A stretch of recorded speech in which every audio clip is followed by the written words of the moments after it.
Hello friends, welcome to my channel. आज के इस वीडियो में हम लोग बीपीएससी द्वारा आयोजित शिक्षक भर्ती 2023 के टीआरई 1 के टीजीटी हिंदी के क्वेश्चन पेपर को आपके साथ डिस्कस करेंगे। और आज के इस वीडियो में हम लोग हिंदी के पूछे गए 80 क्वेश्चंस का ही डिस्कशन करेंगे।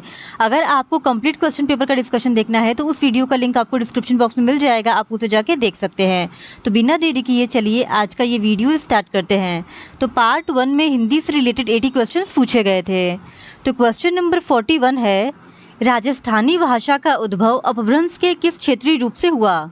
तो इस क्वेश्चन का सही जवाब है ऑप्शन बी, सौरसेनी अपभ्रंश। फिर क्वेश्चन नंबर 42, राजभाषा आयोग के प्रथम अध्यक्ष कौन थे? तो इस क्वेश्चन का सही जवाब है ऑप्शन सी, बीजी खेर। फिर क्वेश्चन नंबर 43, निम्नलिखित में से कौन सी बोली पश्चिमी हिंदी की नहीं है? तो इस क्वेश्चन का सही जवाब है ऑप्शन ए, उपयुक्त में से कोई नहीं। फिर क्वेश्चन नंबर 44, निम्नलिखित में से कौन सा क्षेत्र खड़ी बोली का नहीं है? तो इस क्वेश्चन का सही जवाब है ऑप्शन सी, बरेली। फिर क्वेश्चन नंबर 45, निम्नलिखित बोलियों को उनके क्षेत्र के साथ सुमेलित कीजिए तथा सही कूट का चयन कीजिए। तो यहाँ पे बोली दिया गया है और दूसरी तरफ हमको क्षेत्र दिया गया है और हमको इनको सही क्रम में सुमेलित करना है। तो इस क्वेश्चन का सही जवाब हो जाएगा ऑप्शन ई, उपयुक्त में से कोई नहीं, क्योंकि कोई भी ऑप्शन सही नहीं दिया गया है। फिर क्वेश्चन नंबर 46, हिंदी भाषा के विकास के लिए विशेष निर्देश भारत के संविधान के किस अनुच्छेद में है? तो इस क्वेश्चन का सही जवाब है ऑप्शन ए, अनुच्छेद 351। फिर क्वेश्चन नंबर 47, अब तक की जानकारी के अनुसार हिंदी भाषा में हिंदी साहित्य के इतिहास लेखन का सबसे पहला प्रयास किस विद्वान का है? तो इस क्वेश्चन का सही जवाब है ऑप्शन बी, शिवसिंह सेंगर। फिर क्वेश्चन नंबर 48, चित्तवृत्तियों की परंपरा को परखते हुए साहित्य परंपरा के साथ सामंजस्य दिखाना ही साहित्य का इतिहास कहलाता है। यह विचार किस विद्वान का है? तो इस क्वेश्चन का सही जवाब है ऑप्शन ए, रामचंद्र शुक्ल का। फिर क्वेश्चन नंबर 49, मिश्र बंधु द्वारा लिखित हिंदी नवरत्न में इनमें से किस कवि को स्थान नहीं मिला है? तो इस क्वेश्चन का सही जवाब है ऑप्शन सी, मलिक मोहम्मद जायसी को। फिर क्वेश्चन नंबर 50, पंडित विश्वनाथ प्रसाद मिश्र ने उत्तर मध्यकाल को किस नाम से अभिहित किया है? तो इस क्वेश्चन का सही जवाब है ऑप्शन ए, श्रृंगार काल। फिर क्वेश्चन नंबर 51, भारतीय पत्रकारिता का पितामह किसे माना जाता है? तो इस क्वेश्चन का सही जवाब है ऑप्शन ए, जेम्स हिक्की को। फिर क्वेश्चन नंबर 52, तात्पर्य यह है कि छायावाद जिस आकांक्षा का परिणाम था उसका लक्ष्य केवल अभिव्यंजना की रोचक प्रणाली का विकास था। छायावाद के संबंध में यह विचार किस विद्वान का है? तो इस क्वेश्चन का सही जवाब है ऑप्शन सी, रामचंद्र शुक्ल का। फिर क्वेश्चन नंबर 53, इनमें से किस जैन कवि को अपभ्रंश का वाल्मीकि कहा जाता है? तो इस क्वेश्चन का सही जवाब है ऑप्शन बी, स्वयंभू को। फिर क्वेश्चन नंबर 54, निम्नलिखित दार्शनिक मतों को उनके प्रवर्तक आचार्यों के साथ सुमेलित कीजिए तथा सही कूट का चयन कीजिए। तो यहाँ पे दार्शनिक मत दिया गया है और दूसरी तरफ प्रवर्तक आचार्य दिए गए हैं और इनको सही क्रम में सुमेलित करना है। तो इस क्वेश्चन का सही जवाब हो जाएगा ऑप्शन ई, उपयुक्त में से कोई नहीं।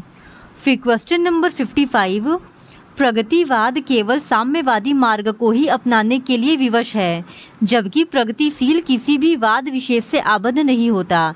यह विचार किस विद्वान का है? तो इस क्वेश्चन का सही जवाब है ऑप्शन सी, गणपति चंद्र गुप्त का। फिर क्वेश्चन नंबर 56, प्रदप्यवाद के अंतर्गत इनमें से किस रचनाकार का नाम सम्मिलित नहीं है? तो इस क्वेश्चन का सही जवाब है ऑप्शन बी, नंदकिशोर आचार्य का। फिर क्वेश्चन नंबर 57, शमशेर मूर्स के कवि हैं, किसी विजन के नहीं। यह कथन किस विद्वान का है? तो इस क्वेश्चन का सही जवाब है ऑप्शन ए, मलयज का। फिर क्वेश्चन नंबर 58, इनमें से कौन छायावादी कवि अपने रचनाकाल के अंतिम दौर में प्रगतिवाद के भौतिक दर्शन के साथ साथ अरविंद दर्शन से प्रभावित हुआ? तो इस क्वेश्चन का सही जवाब है ऑप्शन बी, सुमित्रा नंदन पंत। फिर क्वेश्चन नंबर 59, भूली कहत नवरस सुकवि सकल मूल सिंगार, यह विचार रीति काल के किस आचार्य का है? तो इस क्वेश्चन का सही जवाब है ऑप्शन ए, उपयुक्त में से कोई नहीं। फिर क्वेश्चन नंबर 60, इन आचार्यों में से अलंकारवादी आचार्य कौन है? तो इस क्वेश्चन का सही जवाब है ऑप्शन सी, केशव दास। फिर क्वेश्चन नंबर 61, निम्नलिखित कथनों स्थापना अ और तर्क ब पर विचार कीजिए और नीचे दिए गए कूट से सही विकल्प का चयन कीजिए। स्थापना अ है, पाश्चात्य समीक्षा शास्त्र से परिचित होने के बाद हिंदी आलोचना का स्वरूप बदला है। अब कृति की मूल प्रवृत्तियों एवं शाश्वत तत्वों का विवेचन होने लगा है। तर्क ब है, संस्कृत पद्धति पर आधारित आलोचना केवल शास्त्रीय पक्ष को महत्व मिलता है, अतः कृति के समस्त गुण दोषों का उद्घाटन नहीं हो सकता। तो इस क्वेश्चन का सही जवाब हो जाएगा ऑप्शन ए, अ और ब दोनों सही है। फिर क्वेश्चन नंबर 62, इनमें से कौन मनोवैज्ञानिक उपन्यासकार नहीं है? तो इस क्वेश्चन का सही जवाब है ऑप्शन बी, यशपाल। फिर क्वेश्चन नंबर 63, प्रेमचंद्र के किस उपन्यास में विधवा समस्या है? तो इस क्वेश्चन का सही जवाब है ऑप्शन ई, उपयुक्त में से कोई नहीं। फिर क्वेश्चन नंबर 64, जयशंकर प्रसाद के किस नाटक में तलाक और पुनर्विवाह की समस्या है?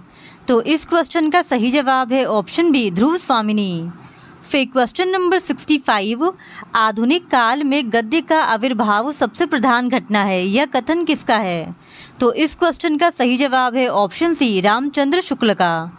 फिर क्वेश्चन नंबर 66, कालिदास के शकुंतला नाटक का खड़ी बोली में अनुवाद किसने किया? तो इस क्वेश्चन का सही जवाब है ऑप्शन ए, राजा लक्ष्मण सिंह ने। फिर क्वेश्चन नंबर 67, मोहन राकेश के किस नाटक में टूटते पारिवारिक मूल्यों का चित्रण है? तो इस क्वेश्चन का सही जवाब है ऑप्शन ए, उपयुक्त में से कोई नहीं।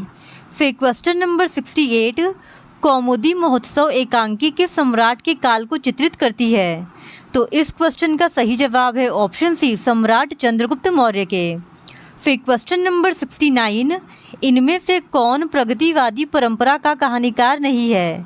तो इस क्वेश्चन का सही जवाब है ऑप्शन ए, ईला चंद्र जोशी। फिर क्वेश्चन नंबर 70, जिंदगी और गुलाब के फूल यह प्रसिद्ध कहानी संकलन किसका है?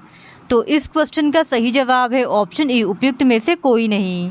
फिर क्वेश्चन नंबर 71, पंडित प्रताप नारायण मिश्र और बालकृष्ण भट्ट ने हिंदी गद्य साहित्य में वही काम किया जो अंग्रेजी में एडिसन और स्टील ने किया, यह विचार किसका है? तो यह विचार रामचंद्र शुक्ल का है, यानी ऑप्शन बी इस सवाल का सही जवाब है। फिर क्वेश्चन नंबर 72, निर्व्यक्तिकता का सिद्धांत किसका है? तो इस क्वेश्चन का सही जवाब है ऑप्शन सी, इलियट का। फिर क्वेश्चन नंबर 73, साहित्य का उद्देश्य विरेचन किसने माना है? तो इस क्वेश्चन का सही जवाब है ऑप्शन ए, अरस्तू ने। फिर क्वेश्चन नंबर 74, इसको बीपीएससी के द्वारा मूल्यांकन से बाहर कर दिया गया था। फिर क्वेश्चन नंबर 75, संस्कृत के किस आचार्य ने विशेषो गुणात्मा सूत्र के आधार पर रीति और गुण में अभेद माना है? तो इस क्वेश्चन का सही जवाब है ऑप्शन ए, उपयुक्त में से कोई नहीं। फिर question number 76, doctor Namvar Singh को उसकी किस आलोचना कृति पर साहित्य अकादमी पुरस्कार मिला है? तो इस क्वेश्चन का सही जवाब है ऑप्शन सी, कविता के नए प्रतिमान। फिर क्वेश्चन नंबर 77, निम्नलिखित सूचियों को सुमेलित कीजिए तथा सही कूट का चयन कीजिए। तो सूची 1 में प्रवर्तक दिया गया है और सूची 2 में संप्रदाय दिया गया है और हम लोगों को इनको सही क्रम में सुमेलित करना है। तो इस क्वेश्चन का सही जवाब हो जाएगा ऑप्शन बी, भरत मुनि रस संप्रदाय के, आनंदवर्धन ध्वनि संप्रदाय के, कुंतक वक्रोक्ति संप्रदाय के और वामन रीति संप्रदाय के प्रवर्तक थे। इसी वजह से ऑप्शन बी इस सवाल का सही जवाब है। फिर क्वेश्चन नंबर 78, क्रोचे के अभिव्यंजनावाद को वक्रोक्ति सिद्धांत का विलायती संस्करण किसने कहा है? तो इस क्वेश्चन का सही जवाब है ऑप्शन ई, उपयुक्त में से कोई नहीं। फिर क्वेश्चन नंबर 79, स्त्री विमर्श पर आधारित तब्दील निगाहें किस लेखिका की कृति है? तो इस क्वेश्चन का सही जवाब है ऑप्शन बी, मैत्रेयी पुष्पा की। फिर क्वेश्चन नंबर 80, दलित साहित्य का सौंदर्य शास्त्र नामक कृति के लेखक हैं? तो इस क्वेश्चन का सही जवाब है ऑप्शन बी, ओम प्रकाश वाल्मीकि। फिर क्वेश्चन नंबर 81, आदिवासी विमर्श पर आधारित आदिवासियों का संसार नामक पुस्तक के लेखक है? तो इस क्वेश्चन का सही जवाब है ऑप्शन ई, उपयुक्त में से कोई नहीं। फिर क्वेश्चन नंबर 82, संदेश यहाँ में नहीं स्वर्ग का लाया, इस भूतल को ही स्वर्ग बनाने आया, उपयुक्त पंक्तियों के रचयिता है? तो इस क्वेश्चन का सही जवाब है ऑप्शन ई, उपयुक्त में से कोई नहीं। फिर क्वेश्चन नंबर 83, रामधारी सिंह दिनकर को उनकी किस कृति पर भारतीय ज्ञानपीठ पुरस्कार प्राप्त हुआ है? तो इस क्वेश्चन का सही जवाब है ऑप्शन सी, उर्वशी। फिर क्वेश्चन नंबर 84, निम्नलिखित में से कौन सा रासो ग्रंथ छंदों का अजायब घर कहलाता है?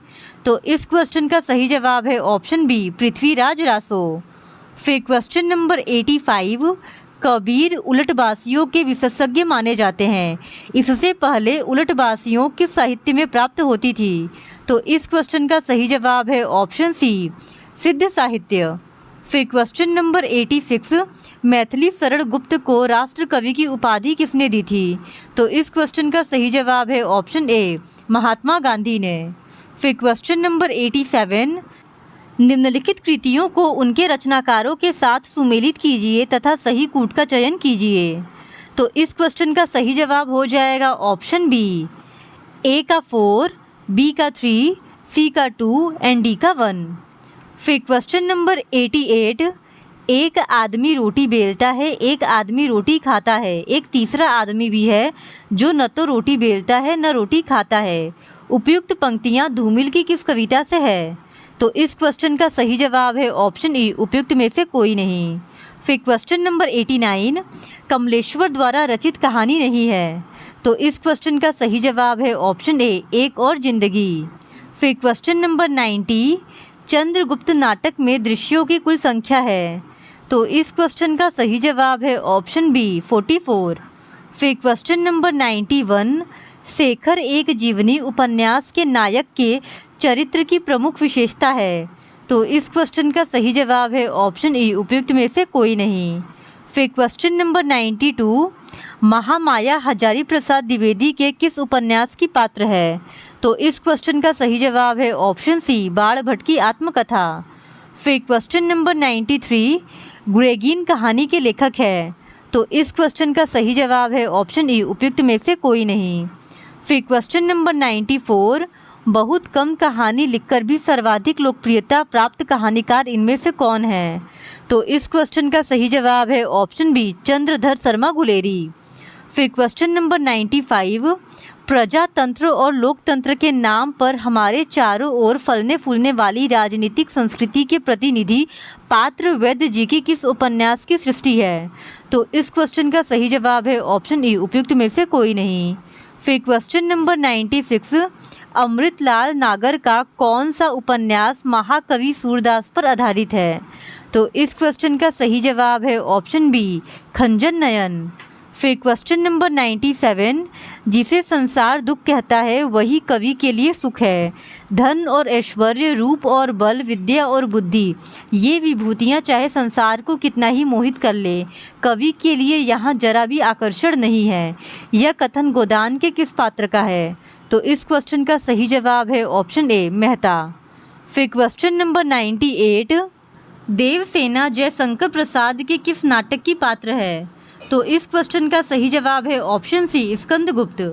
फिर क्वेश्चन नंबर 99, लघु मानव की महत्ता को किसने प्रतिपादित किया? तो इस क्वेश्चन का सही जवाब है ऑप्शन बी, विजय देव नारायण शाही। फिर क्वेश्चन नंबर 100, इनमें से किस लेखक के निबंध ललित निबंध विधा के प्रस्थान बिंदु बने? तो इस क्वेश्चन का सही जवाब है ऑप्शन बी, हजारी प्रसाद द्विवेदी। फिर क्वेश्चन नंबर 101 से लेके 105 तक हमारे पास एक गद्य दिया गया है और यहीं से क्वेश्चन पूछा गया है। तो इस पहला क्वेश्चन है 101, उपयुक्त गद्यांश का सर्वाधिक उपयुक्त शीर्षक क्या होगा? तो इस क्वेश्चन का सही जवाब है ऑप्शन बी, भाषा का महत्व। फिर क्वेश्चन नंबर 102, अभिव्यक्ति शब्द का अर्थ है। तो इस क्वेश्चन का सही जवाब है ऑप्शन सी, प्रकट करना। फिर क्वेश्चन नंबर 103, प्रकट का विलोम शब्द है। तो इस क्वेश्चन का सही जवाब है ऑप्शन ए, गुप्त। फिर क्वेश्चन नंबर 104, नदी का पर्यायवाची शब्द नहीं है। तो इस क्वेश्चन का सही जवाब है ऑप्शन बी, इला। फिर क्वेश्चन नंबर 105, गद्यांश का आशय है। तो इस क्वेश्चन का सही जवाब है ऑप्शन ए, भाषा की समानता मनुष्यों को निकट लाती है। फिर क्वेश्चन नंबर 106, गुणवाचक विशेषण नहीं है। तो इस क्वेश्चन का सही जवाब है ऑप्शन बी, चौगुना। फिर क्वेश्चन नंबर 107, एक आँख से देखना मुहावरे का अर्थ है। तो इस क्वेश्चन का सही जवाब है ऑप्शन ए, बराबर मानना। फिर क्वेश्चन नंबर 108 किस शब्द में दीर्घ स्वर संधि नहीं है? तो इस क्वेश्चन का सही जवाब है ऑप्शन बी महोत्सव। फिर क्वेश्चन नंबर 109 मैंने रमेश को मारा था वाक्य में भूतकाल का कौन सा भेद है? तो इस क्वेश्चन का सही जवाब है ऑप्शन बी पूर्ण भूतकाल।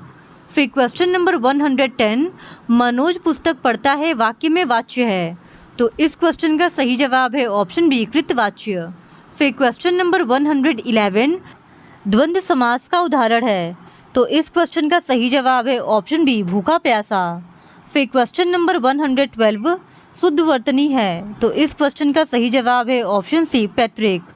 फिर क्वेश्चन नंबर 113 चट मंगनी पट ब्याह लोकोक्ति का अर्थ है। तो इस क्वेश्चन का सही जवाब है ऑप्शन सी तत्काल कार्य होना। फिर क्वेश्चन नंबर 114 अनल अनिल श्रुति श्रम भिन्नार्थक शब्दों के अर्थ हैं। तो इस क्वेश्चन का सही जवाब है ऑप्शन ए अग्नि वायु।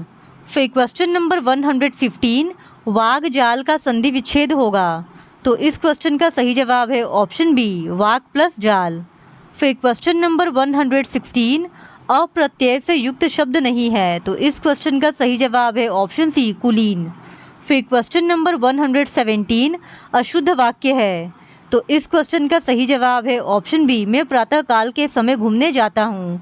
फिर क्वेश्चन नंबर 118 अस्पताल में मरीज की मृत्यु हो जाने के बाद जब डॉक्टर इलाज के लिए आया लोगों ने कहा कि डैश रिक्त स्थान की पूर्ति के लिए उपयुक्त लोकोक्ति है।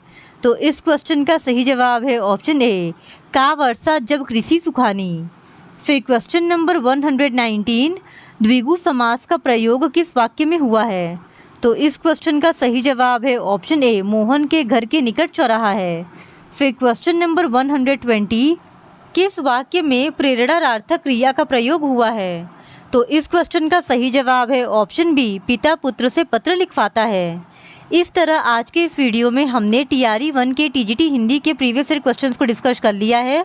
और अगर आप TRE 1 के PGT हिंदी और TRE 2 के TGT एवं PGT हिंदी के प्रीवियस ईयर क्वेश्चंस का भी डिस्कशन देखना चाहते हैं तो please do subscribe to my channel and like this video. Thank you very much.